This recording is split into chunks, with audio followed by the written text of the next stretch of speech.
Let's head back to the voicemail of Truth and Reason. Hi guys, I just want to bring up a quick thing about our two-time coach of the year. Why does our coach keep covering for these guys like a Jed Willis and a Thornhill? These guys are always hurt. They don't want to play because they have no desire to play on this team. And all our coach does is keep covering for these guys. We always lead the league and guys hurt every week and it's always the same guys. They'll go on, they'll leave our team and they'll go someplace else. Another good pickup by our GM too. The 10th overall pick, Jed Willis, who had minor knee operation. Why he can't come back and play? They don't want to play. Same with Thornhill. These guys want out of here. So why don't we get started all over again? As always, appreciate all of the voicemails. Jeff, I don't ever question a player when he's hurt. I do understand the frustration, particularly with Jed Wills. It doesn't seem like he can get back on the field, but I don't see why. What good would it do for Kevin Stefanski to come out and berate in public? It'd do no good, because free agents wouldn't want to come here, players wouldn't want to play for him. There's a number of reasons you don't do that as a head coach. It ain't no different. I mean, I got kids. A lot of people got kids. There's time you're aggravated. Your kids did wrong. But it's not necessarily something that you're going to go out and air to, your inner circle. You know what I'm saying? Things need to stay in house. The reasons you gave obviously make all the sense in the world. Because what does any player want? I want to know my coach has got my back. And the other thing is if coach starts rolling over on these guys, then there's a good opportunity. Guess what?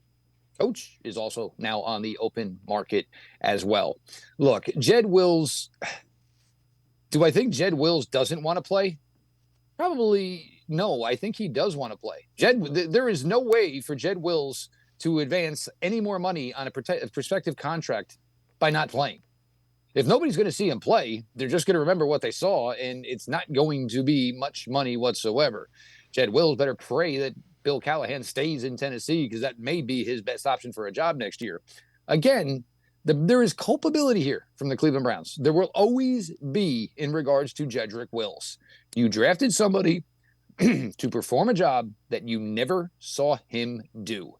So, yes, Jed, and early in his career, I think we all thought he was okay. I think where we all kind of got lost is we expected it to be a jump. There was eventually going to be, okay, it was a step up, and it never came. And in fact, it kind of just got worse. And, I remember talking with Joe Thomas once, and Joe finally actually talked about this because, Joe, he loves the organization. He's never going to, but there's just this pause button mentality on Jed Wills, where if he's not sure what he's supposed to do, or, oh no, I got beat, as opposed to trying to find a way to contribute somehow, some way, it's just like, it almost seems like, the coaching tape on him is freezed while everybody else is still moving. Juan Thornhill, look, I mean, it's been a calf. He's one of his better games as a Cleveland Brown was that Thursday night game, certainly against, the Pittsburgh Steelers. But I think we all kind of maybe see the writing on the wall that, maybe this was a 3-year deal, but it's only going to be a 2-year deal. And there wasn't really much money left anyway. Look, I was all for it. I was a huge proponent of this acquisition. I wanted a guy who came here with Super Bowl experience and can kind of say, look, this is the way it's done, da, da, da, da, da. But yeah, I would say it's pretty safe to say that one's not working out as well. But what are you going to do? You don't, there's times where you just don't hit sometimes. And I think one of the ones that got me this week, there were a couple people doing like their final injury reports, and Browns were down 3 starters. So now I'm thumbing through the articles and I'm like, okay, Thornhill. Okay, Tillman. Wait, are we really even considering Jedrick Wills a starter anymore?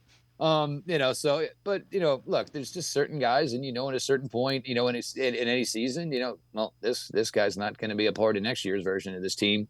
Safe to say that probably both those guys are on that list. And that will tell you more so than coming out and bitching about them publicly. Exactly. That'll tell you exactly what they think. And guess what? Jedrick Wills has got an agent. Right. Jedrick Wills has got a big time agent. And guess what? That agent hears that, you're rolling over on Jedrick Wills.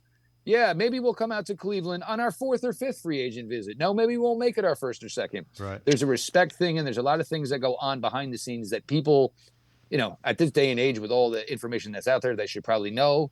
But, hey, when you just focus on one NFL team and your heart is into it, You choose to ignore it because you want what is best for your fandom and your franchise.